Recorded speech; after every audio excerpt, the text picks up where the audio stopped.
get a trademark thing for that. Okay. Welcome back to the podcast. I have my glasses on today because my notes are kind of small.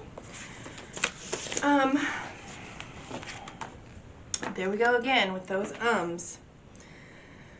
I call this one the Toolbox because I'm kind of taking things from different things that I've learned that I kind of have in my toolbox to help me achieve my goals and or get to the places that I want to get to.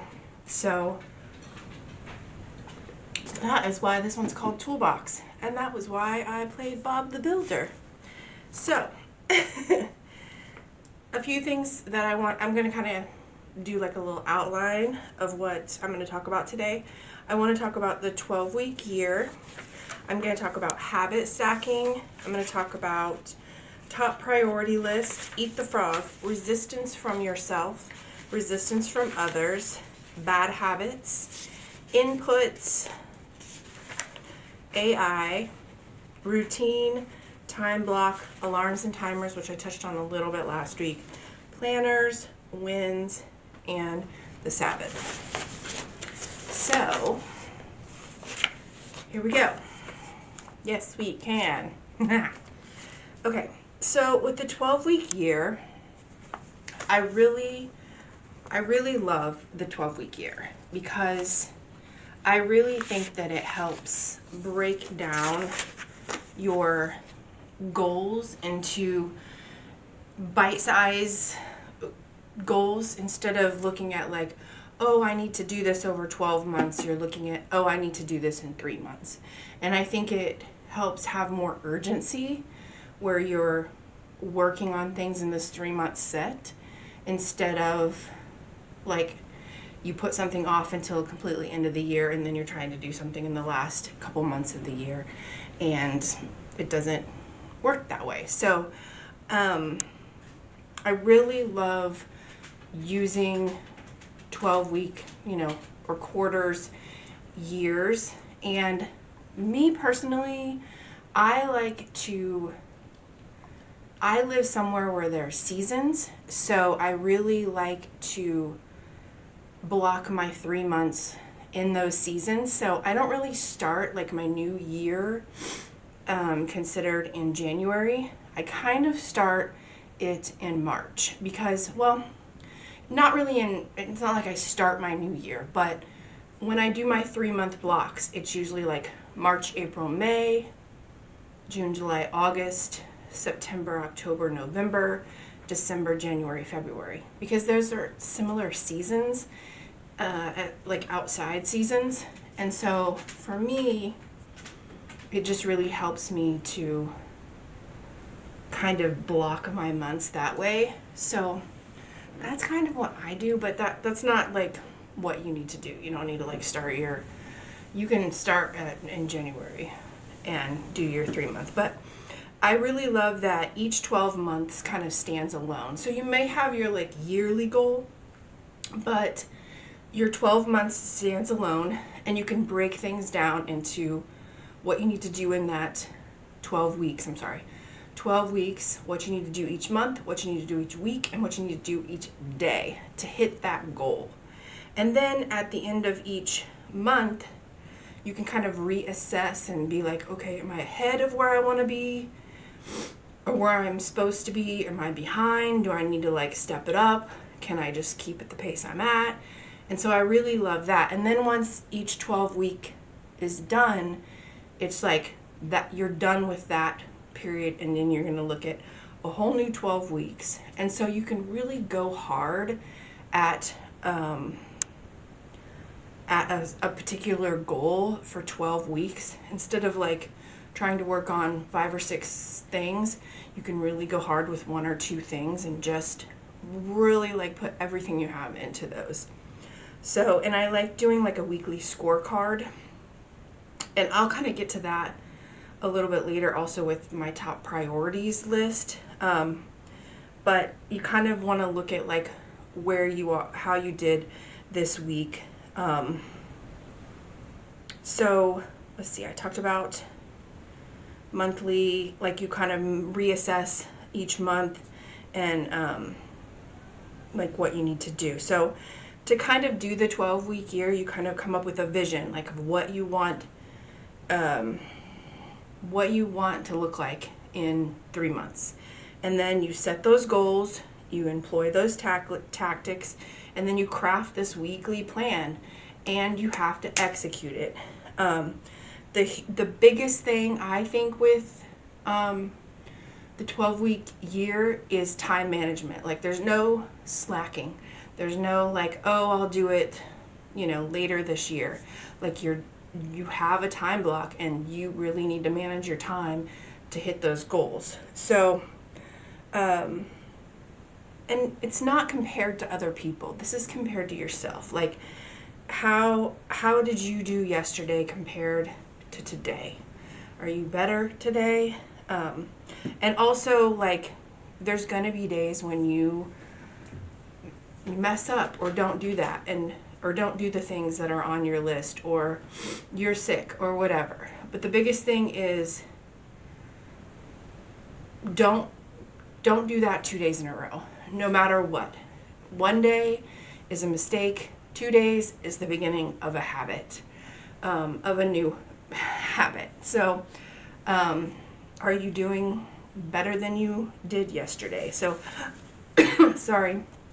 I really love looking at goals in 12-week, like 3 months quarterly, because I just really think it helps you execute those better than looking at an entire year. So, okay. I don't have the book, The 12-Week Year, or I would show it to you. It's a really great book. People have been talking about it for, 4 or 5 years now. You can go on YouTube, and I think you can even listen to the entire audiobook, or you can listen to someone's interpretation of it, how they implement it into their lives, or kind of listen to a brief summary of it. But I really think it's awesome. So another thing I want to talk about is habit stacking, and this comes from Atomic Habits. Everybody talks about this book everywhere you see on the internet. All the YouTube people are just huge on Atomic Habits, whether they've taken, a few things from it or one thing from it. But James Clear, I've watched some interviews with him too, and he's just all about efficiency, and I love that. I'm always trying to find in my job, my daily job, of like how I can be more efficient, how I can get things done in less time, but still have the quality. So I love efficiency tactics. So he also did just come out with a workbook, which I'm kind of looking at. So we'll see. I may do the Atomic Habits workbook. I don't know. So not just came out. I think it was like in the end of 2025 maybe. So, but I just watched an interview with him the other day, and I like him. He's cool. So, but habit stacking comes from the Atomic Habits book. And basically, you're taking a habit that you already do, and you're tacking a new habit either on the front of that habit or on the back of that habit. So let's say you want to start a habit of reading more, and then when you get up in the morning, you always make your coffee and you drink your coffee. So that's your already habit. You want to start reading. So let's say you start getting up, you start making your coffee, you start drinking your coffee, and when you start drinking your coffee, you start reading the page of a book. And just start with like one page. That was kind of his thing, is just, do like little steps, and then eventually maybe, you'll be reading 4 or 5 or 10 pages each morning with your coffee. But just kind of like take a step forward. I think in one of the things I heard him talk about was like if you wanted to start going to the gym, basically people would just like get in their car, drive to the gym, and then drive back home. And that was kind of how they started doing it. And so they'd get up in the morning, drive to the gym, and then drive back home. And then they would like kind of make a deal with themselves of, I'm going to go for 5 minutes. So they would get up in the morning, drive to the gym, go in for 5 minutes, get in their car, and then go home. And they're just like building that to become a habit. So I found that really cool. But habit stacking is a little bit different because you're already tacking it onto something you already do. So let's say you want to drink 16 ounces of water when you get up in the morning because you're really trying to drink more water during your day. But when you do get up in the morning, you always get up and the first thing you do is take vitamins. So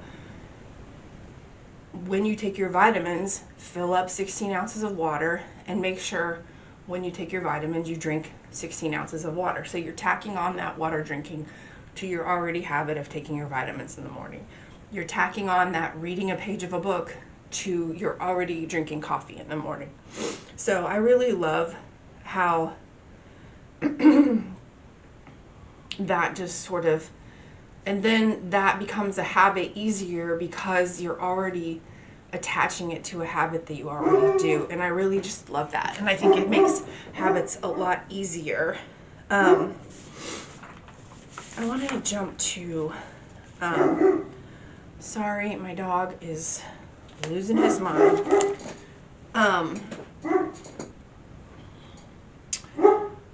Okay, so that was kind of from Atomic Habits. So then I want to talk about the top priority list. Now this comes from Andy Frisella. So Andy Frisella started the 75 Hard. I'm not sure if you've heard about it. It's basically 75 days of a challenge, a mental challenge, but it's also like you get better with your health. So 75 Hard is basically 75 days of you do 2 workouts a day for 45 minutes. One is outdoors, you drink a gallon of water, you take a progress photo, you read 10 pages of a book, and you eat a particular diet for 75 days. The thing about it is, the reason that it's hard is if you mess up, you have to start over at day 1. You don't just like mess up and then go into your next day. So I really love Andy Frisella. He also has a podcast, Real AF, I think is called. So I listen to him a lot when he'll do like Q&As. People will call in, or just people that have done 75 Hard. He'll have interviews with them. So he has a like a top priority list, and it's like the top, I think his is like 5 things, but I put top 3 to 5 things that you must get done today. And some of these things should be like towards your goals that you're setting. So if your goal is to eat better or something like that, one of your top 5 should be tracking your food, or something like that. So basically it's 3 to 5 things that you must get done that day. And if you hit those, it's a win. If you don't, you lose the day. So I just love these. I have a planner. My planner. This is my blank planner that I'm getting ready to start. But it already has built into it top priorities, and then it has like to-do list. So I always have like 3 to 5 things in this section that I must do each day. So it changes daily because like I go to the gym like 4 times a week. So there's days when the gym is not on there, but it's definitely at the top of the list when I went on that day. So I just love that. I love that, like, okay, they're basically non-negotiables. You must get them done today. They're going to help you move closer to your goal or help you progress in whatever you're doing.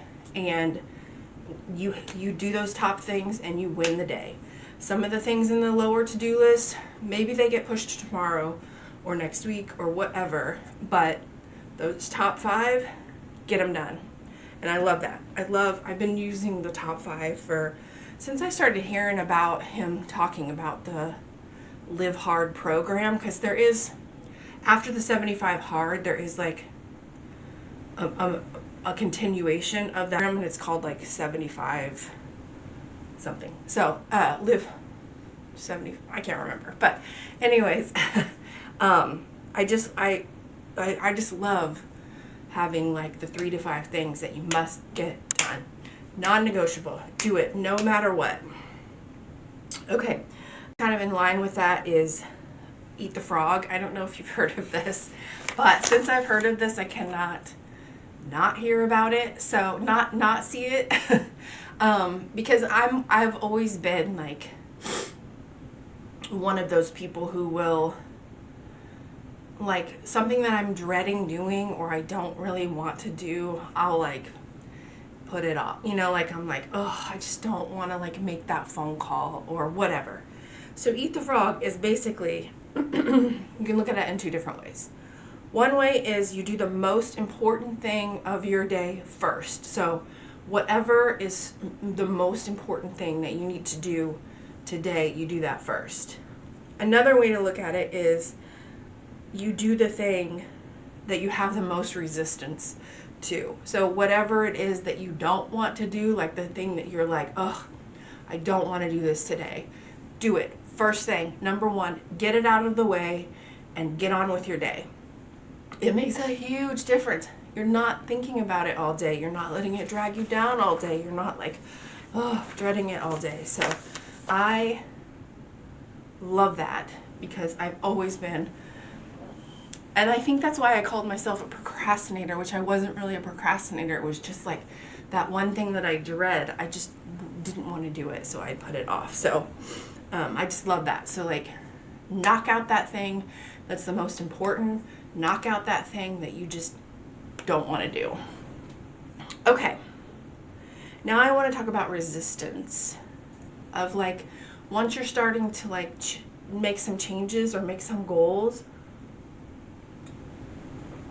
and you're stepping into that, and you kind of start to see a little progress or make a little progress, and then you're like, well, I feel good, and then you kind of want to resist or stumble back into your old ways and not keep pursuing your goals.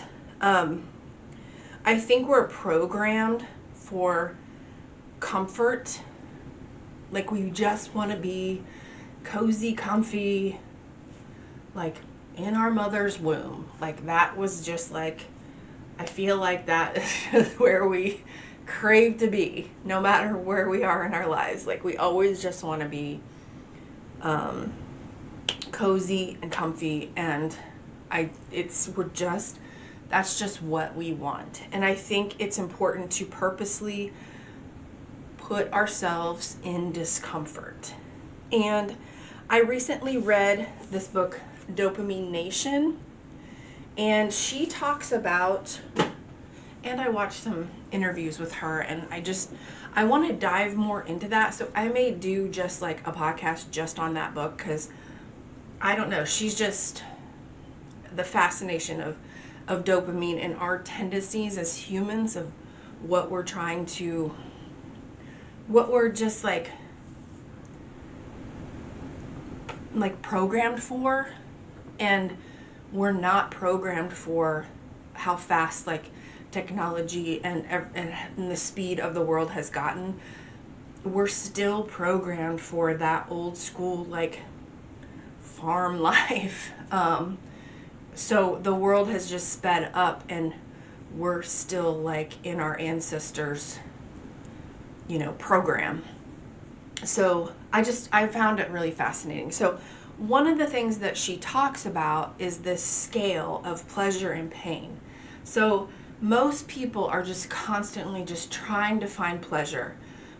So she uses it as a scale. So she's like, people just want pleasure. They just want to eat the food, drink the drink, do the drugs, watch the TV, stare at their screen, sleep all day, whatever. And when you push down on that pleasure thing, which we are constantly doing now with the ease of pleasure, you can order food and have it delivered to you like, in 30 minutes. You can order online and have something the next day, same day.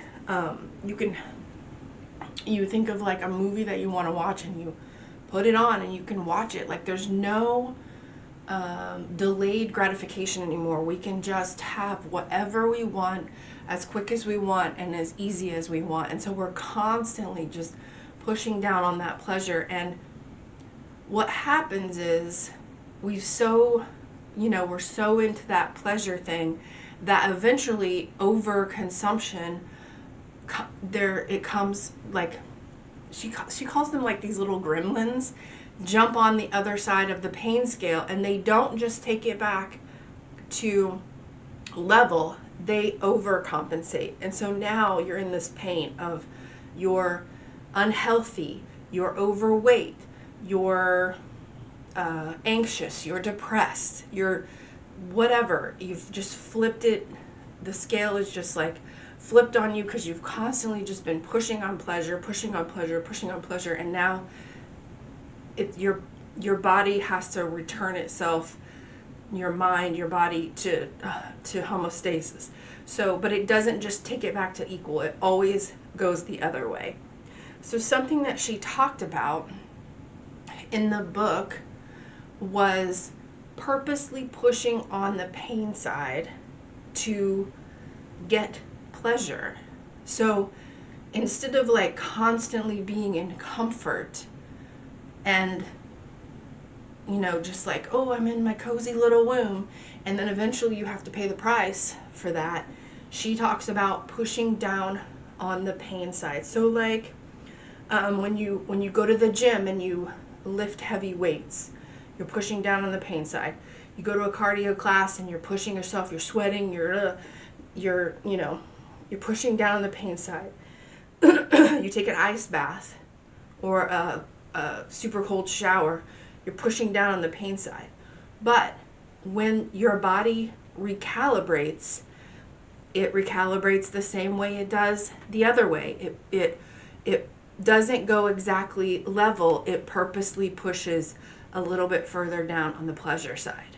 So from all the not inflicting pain on yourself, but taking yourself into discomfort.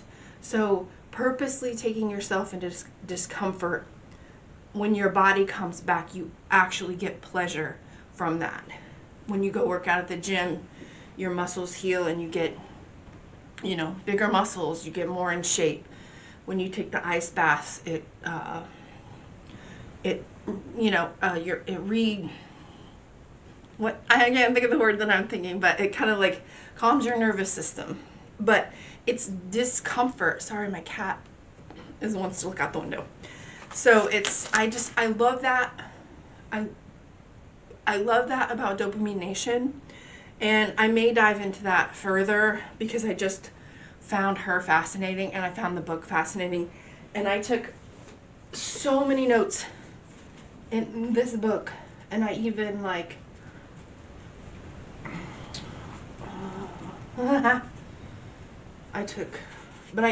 wrote,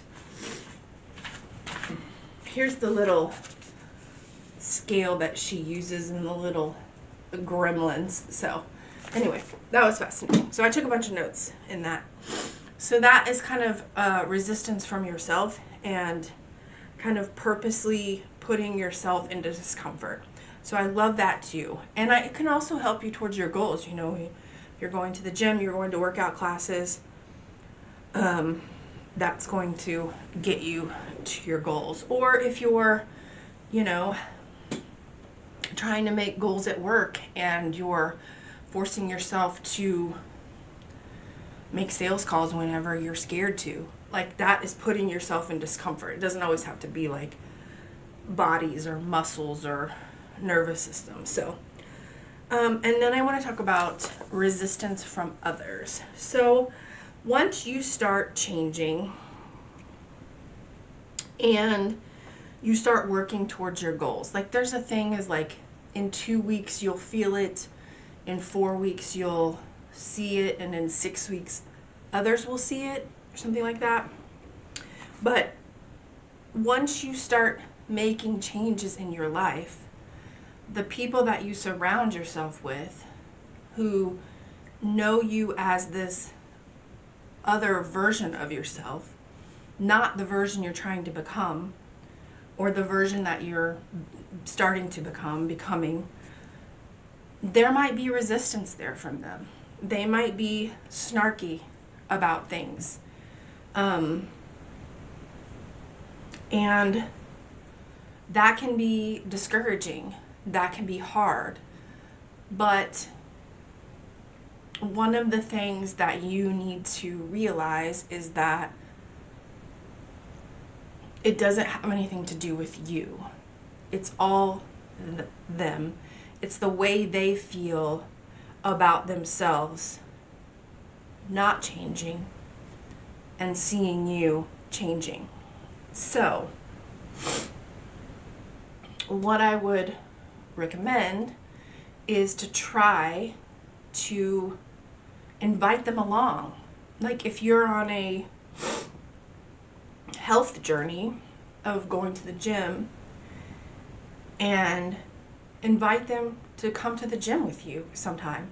Be like, hey, why don't you come to the gym with me and see what it's all about? You might like it, you know. Or if you're, I don't know, working on starting a business or entrepreneur business, like maybe invite them to come to a conference with you or something. I'm not sure. But I think the first step would be to inviting them and kind of try to allow them into your new life, but it's ultimately going to be up to them to either come along with you or not. And they may end up not being as close of a friend. So ultimately they may go from being a close friend to just an acquaintance that you see like once or twice a year, just because they just have a different life than what you have now. And that's not, again, that doesn't have anything to do with you. It's the way they feel about you changing. And I think try to invite them along into your new journey, and ultimately it's up to them. So I want to talk about habit stacking. No, I already talked about habit stacking. I want to talk about bad habits. So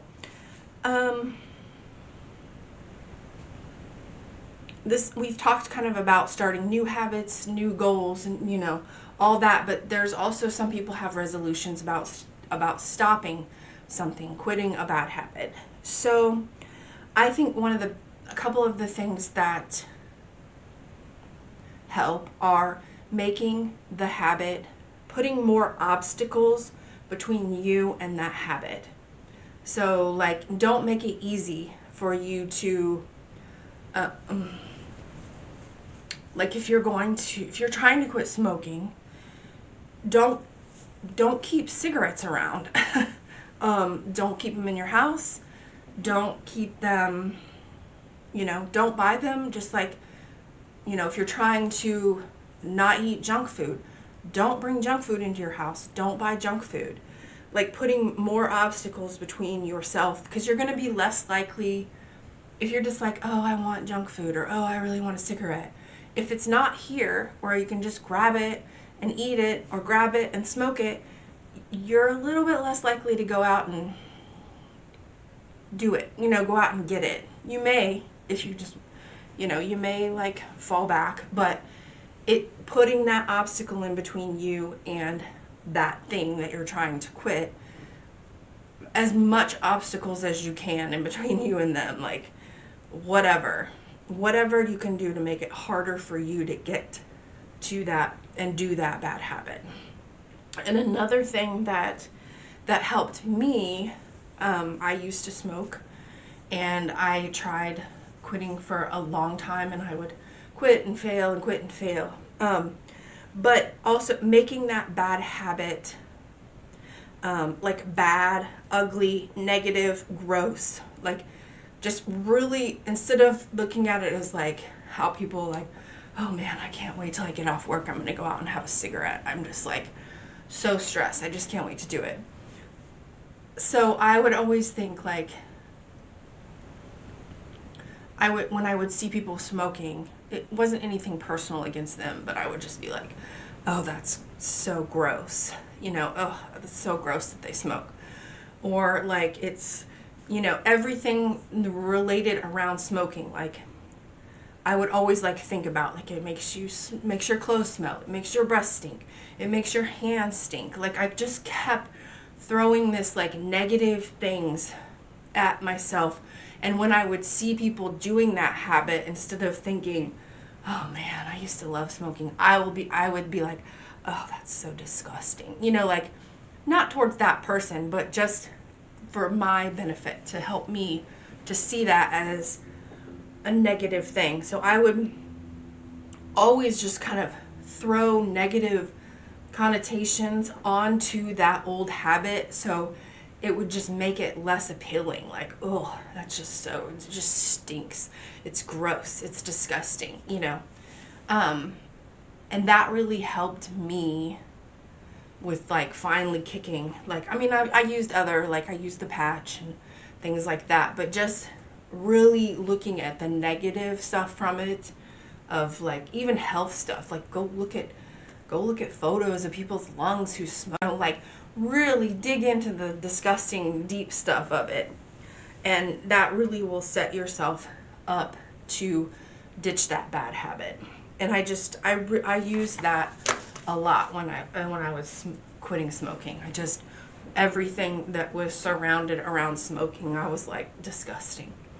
And I even stopped watching older movies, because I love like 80s and 90s movies, but man, in the 90s, everybody smoked and everybody was freaking cool. And you just wanted to be cool and smoke.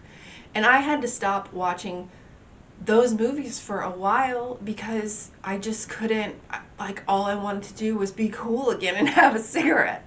So, I just really had to put every negative thing I could into it and like take away anything positive. Now I can watch those movies and it doesn't bother me. It's been years. So, but yes, that's a great thing for bad habits. On to the next. I want to talk about inputs. So inputs are like what you're consuming. So they used to say, you are the average of the 4 people that you surround yourself with. And so you're surrounding yourself with, people who are moving up in the world, then you're more likely to be moving up in the world. You're surrounding yourself with people who are sitting around smoking weed and gaming and not working at all, living in their mom's basement, then you're going to be more likely to be sitting around smoking weed, gaming, and living in your mom's basement. So that was kind of like pre-technology and pre this era of the new age. And so in the digital age, it's really about like what you're consuming, like what YouTubes you watch, what podcasts you're listening to, who you follow. If you're following junk, junk in, junk out. So you want to really focus on like what you're consuming, what you're inputting into yourself. And you really want it to be more about the person that you're wanting to become. So instead of watching, I don't know what people watch that would be like, but like if you're wanting to start getting healthy or start lifting weights, start listening to podcasts about weightlifting. Start following people on your social media that are weightlifters or that like are personal trainers. Start watching YouTubes on how to, beginners weightlifting or whatever. If you're wanting to start a business, start watching YouTubes about entrepreneur, or start listening to podcasts about startups, businesses. Start following people who are business starter-uppers, business owners and stuff. So you're really bringing in what you want to be, not who you are, who you're trying to get away from, or what, again, is like the Dopamine Nation thing is just making you all cozy and comfortable. Like you're wanting to consume and input things of who you're wanting to become. Another thing I wrote down on a little sticky today, because I don't remember what I was watching now, but also inputs of just quiet. Like I come from the time of pre-computer, pre-cell phones, all that. Like I grew up outside. I grew up, I was one of those Gen Xers of drinking out of the water hose and don't come home until the street lights come on. Like my parents didn't care. Like just be out of my sight. So there was a lot of like in my room boredom of what it was really just like quiet time, of just not having any, zero inputs, no cell phones, no video games, no TV, maybe music on in the background, but just like zero inputs, just like quiet time, just like creative time. And I do that now still today. Like I will just like lay on my bed and just like stare at the wall and think. Like, and I think that's just because of the generation that I came from. And I know that my son struggles with stuff like that. Like he may lay on his bed, but he's going to have a YouTube video on or something, like, but I will just like, sometimes when I feel overstimulated, I will go in my room, shut the door, lay down on the bed, and just be in quiet and just not sleep or anything, just lay there and just kind of think. And I think that just makes a huge difference in your, and I also think that is inspires creativity, and your mind really starts kind of, I think that's maybe why people seemed more creative than they do now. Instead of replicating what other people were doing, people actually came up with more ideas. Okay, a few more things. I'm so worried my camera's gonna die. AI.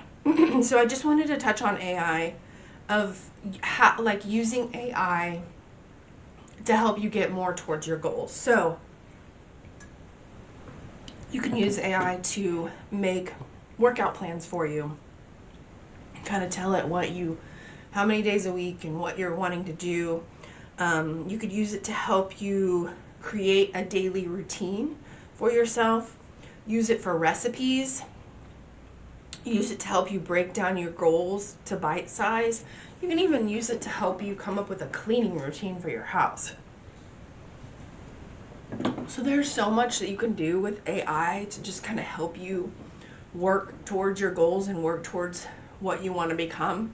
I know a lot of people use it as a search now and also are afraid of it, but use it to your advantage. Don't get sucked into the doom scroll of it.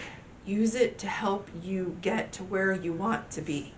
Help it if you're, help you with work. Like you can put into it an email that you've written and have it like professionalize it. Make this sound more professional. Make this sound more, whatever. And so you can use AI to get to where you want to go. I love that. Okay, routine. For long-term change and growth of getting to your goals, there's going to be, I'm losing my voice. There's going to be a lot of Groundhog Days. So as you're working towards something, you've broken your goals down into what you need to do each month, each week, each day. And some days it's going to feel like over and over and over again, you're doing the same thing. But this is where the change really starts to come in that day in and day out of just putting your head down and just doing those Groundhog Days. Because eventually you're going to hit that goal if you just keep working towards it. So sometimes it can feel not exciting. It's just can feel like work, and it can just feel like the same thing over and over. But realize that there is change coming, and you're putting in the work to towards your goals. So I just know that sometimes I'm like, ugh, again with this, or here we go again. I gotta go do pull-ups, or whatever. And it can feel like Groundhog Day.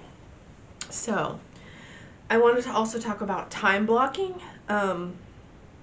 So basically doing like similar tasks together. So if you need to make half a dozen phone calls today, put them all into one time block of I'm going to make all these phone calls at 10 a.m.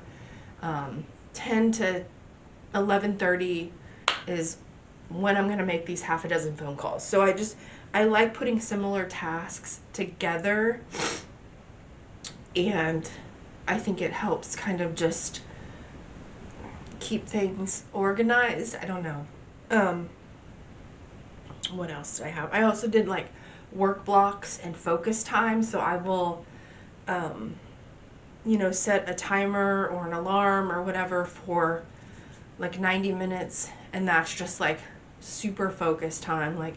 You're not going to get up to go to the bathroom. You're not going to get up to, make sure that your drink is full, make sure your bladder's empty, and you're going to sit your butt down in this chair and you're going to focus for 90 minutes, and then you can take a break. And so I really love work block times. I love time blocking things. I think it just really helps keep me on track because I can be a daydreamer.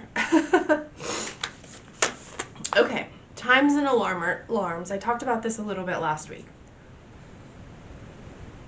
So, Pomodoro is a huge alarm. People always talk about using that. I used to put that on my computer, my work computer, and I would put it up. I used to always do it also for when I was doing reading challenges or whatever, and I would just put 45 minutes or an hour, and I would read that entire time, and then I would take a break, and then I would set the timer again and read. I used to follow a lot of people on YouTube who did they'd read together, they'd get live. There'd be a handful of people on the live, and they would chit chat for a while, and then they'd all read together, and they'd set the timer for whatever, 30, 45, an hour, and then everybody would you're watching YouTube, but you're also reading, and then the timer would go off, take a break, chit chat for a little bit, and then they would set the timer again. So I love that for work. I love setting 90-minute work focus blocks. So I was talking about timers. Okay, so I actually even bought this timer to have on my desk, and then I also put a app called Multi-Timer. I don't know if you can see this, but I have all these timers. So I have a 2-minute, a 4-minute, a 15-minute, a 30-minute, a 45-minute, a 90-minute, and a 4-hour.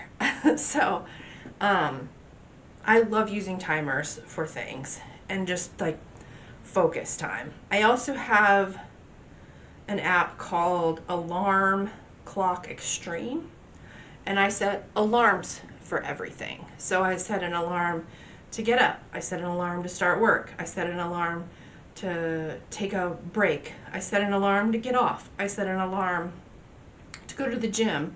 I set an alarm to start my nighttime routine.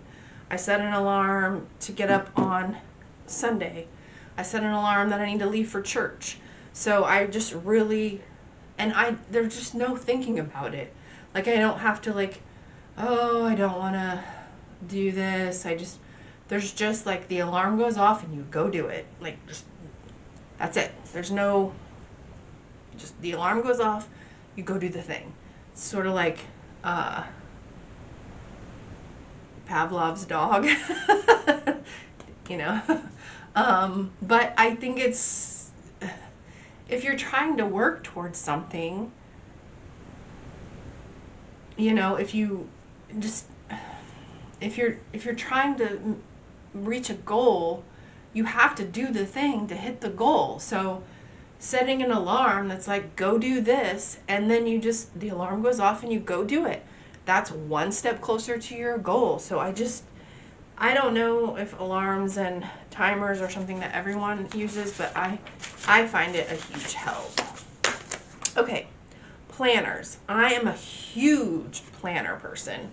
So this is my, that didn't shake too much. This is my planner, and it's a super cheap planner. I can post the link that I got off Amazon. Basically has like your top priority to do. It has so you can time block what you need to do, and then it has this whole page over here. So on mine, I used to have one that would look like just this on every page, but I wanted more space because I do like my food, I do my workouts, I do all the media that I consume. I do my money each day, and then I have like notes, and then this one I like kind of changed to gratitude. It also has water here, and then your top priority, like your top 3 to 5, and then anything else that you would need to do, and then also your day. So I do a lot of like my job that I work at in mortgage. All of that usually goes in this section. This is usually more of like my personal things that I need to do, and then this may be a combo of both. So let me show you. So this is what my planner looks like. So I have like my top priority, and then I like block this out because this is like when I work my mortgage job. But then I also have like food, workouts, media, notes, money. I write down my money each day, what goes in, what comes out, what my balances are. I had to start doing that because I just had some money goals that I wanted to do this year of investing and saving. So I'm really trying to keep that on the front burner of tracking that on a daily basis. But this planner is probably like less than $10. And I don't know how many days it actually has in it. I don't know if it says. No, it doesn't say. But, and then you just, every day, and I have like a wall calendar for the month or whatever, but I really focus on my day-to-day stuff. So I know some people use digital planners. I'm a paper person. I love the good dopamine of actually writing something down I need to do and marking that off. That gives me such a accomplishment dopamine hit of like, done.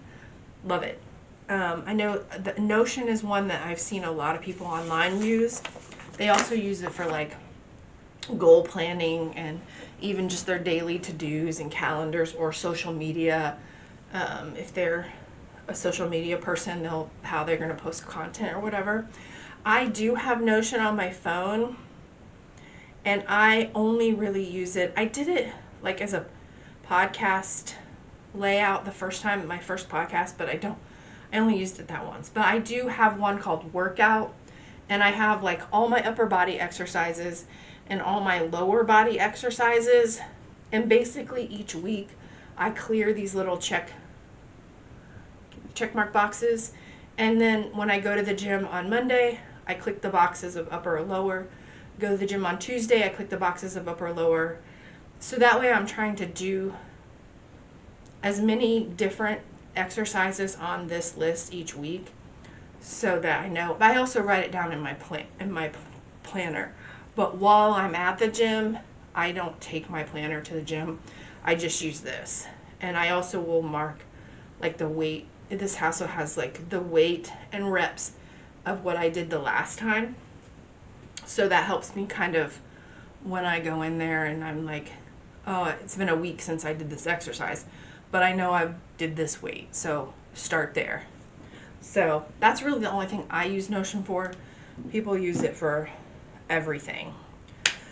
So in my planner, I showed you I have my like top 3 to 5. I have my schedule for my appointments. I have my other to-do list. I have notes. This little box down here, it's notes, but I made it into gratitude. I write gratitude, 3 things I'm grateful for down in my journal with my morning routine. That's something separate. But then during the day, I try to write down a couple things of like, I'm grateful for this, just to keeping the love. I work out my workouts, my food, my media, which is like any TV shows, movies, YouTubes I've watched, any books I've read that day, the devotional that I'm reading, what Bible chapter I read that morning. So I keep track of everything in my planner and under the media. So a big thing is wins, celebrating your wins. Make sure that you're not just going through the grind, doing the Groundhog Days. Once you hit kind of set like mini goals for yourself, which could be like the 12-week thing. So if you have like this whole goal for the year, like we talked about earlier in the one of the other podcasts about like you're wanting to lose 50 pounds in 2026, but in that 12-week year, your goal was like 12.5, I think it was. So when you hit that, like celebrate that win. Don't celebrate that win with doing something that's going to put back on that 12.5 pounds, but celebrate yourself. I don't like to promote consumerism, but maybe get yourself a new sports bra. Maybe get yourself a new yoga pant or whatever. I don't know. Start making a wish list and little things and bigger things, and then kind of like treat yourself. I love that show, Parks and Rec. To just kind of give yourself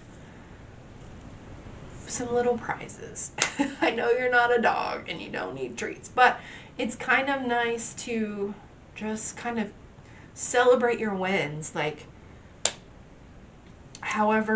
whatever way would make you happy to kind of do a little celebration for your wins. Okay, last one. I don't even know how long this podcast is. It seems like it's going a lot longer than I had planned. So I want to talk about, we're talking about like hitting those goals, doing those things, doing your daily to-do list, your weekly to-do list, your monthly to-do list, your 12 weeks, your year, using timers, using alarms, using planners, doing your top priority, eating your frog, And so I want to talk about the Sabbath. I want to talk about a day of rest.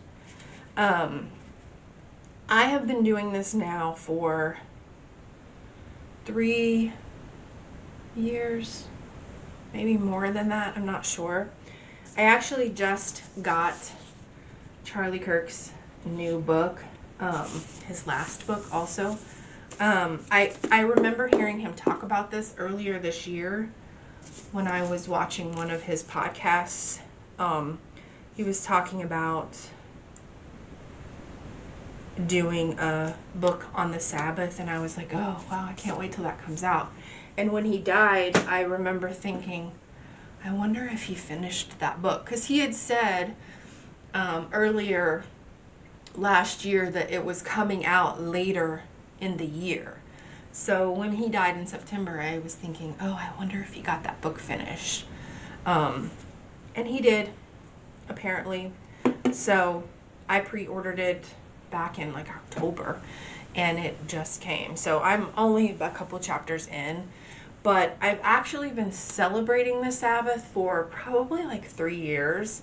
And it kind of started with my kind of return to religion, because I kind of was a, what do you call it? Prodigal daughter, whatever.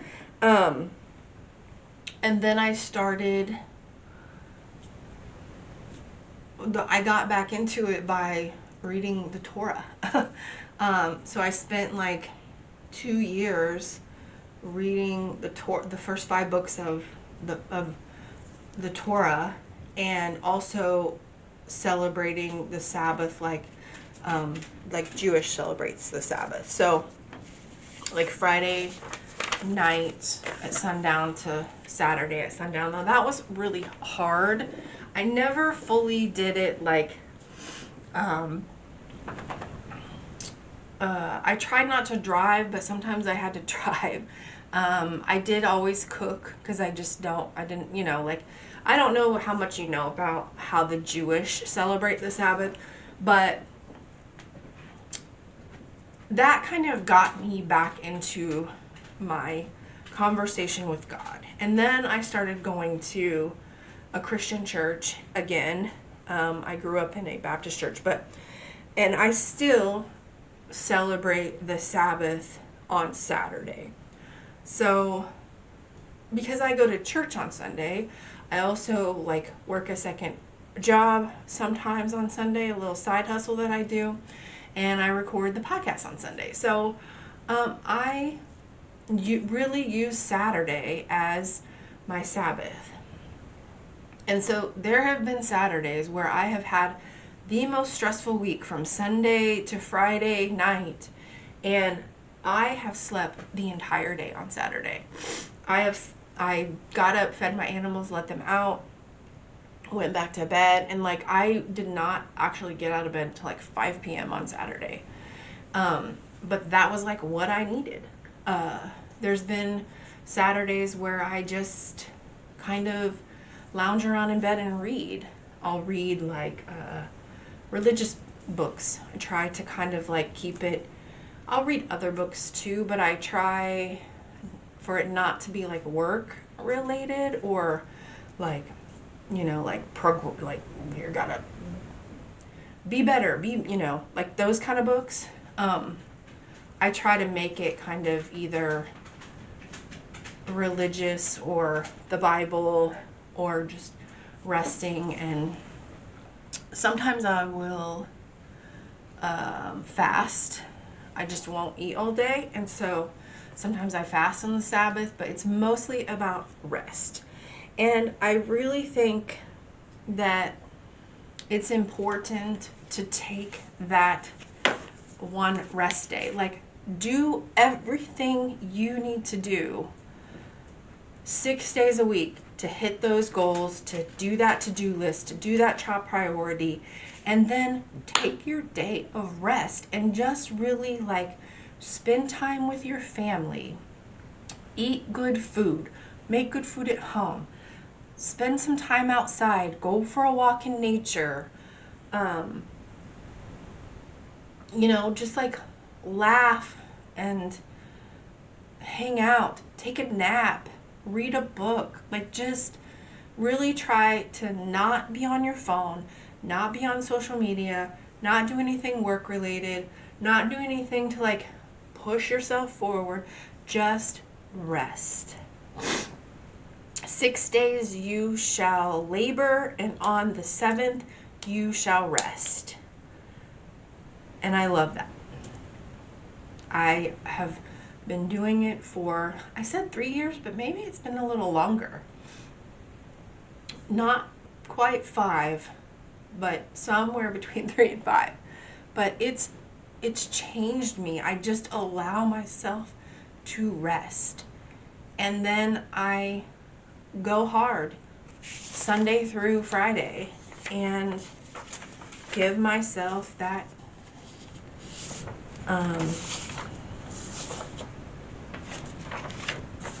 seventh day to actually rest and do it. Rest.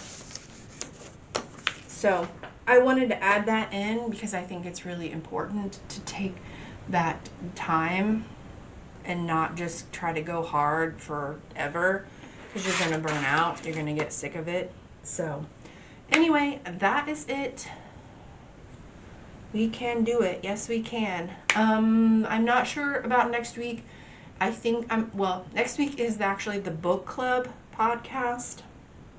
And I'm actually only going to be doing the first half of the book because David Copperfield is a monster. And so, not a monster, but the book is a monster. And so I am I'm like 25% or something like that, 30% through it. So I am only going to so David Copperfield is going to end up being January and February's book, and we'll talk about the first half of the book in next week's podcast, and then we'll talk about the second half of the book or the entirety of the book at the end of February. So I'm not sure what February is going to be about. I was thinking maybe money or something like that. I've been trying to read a lot of money books.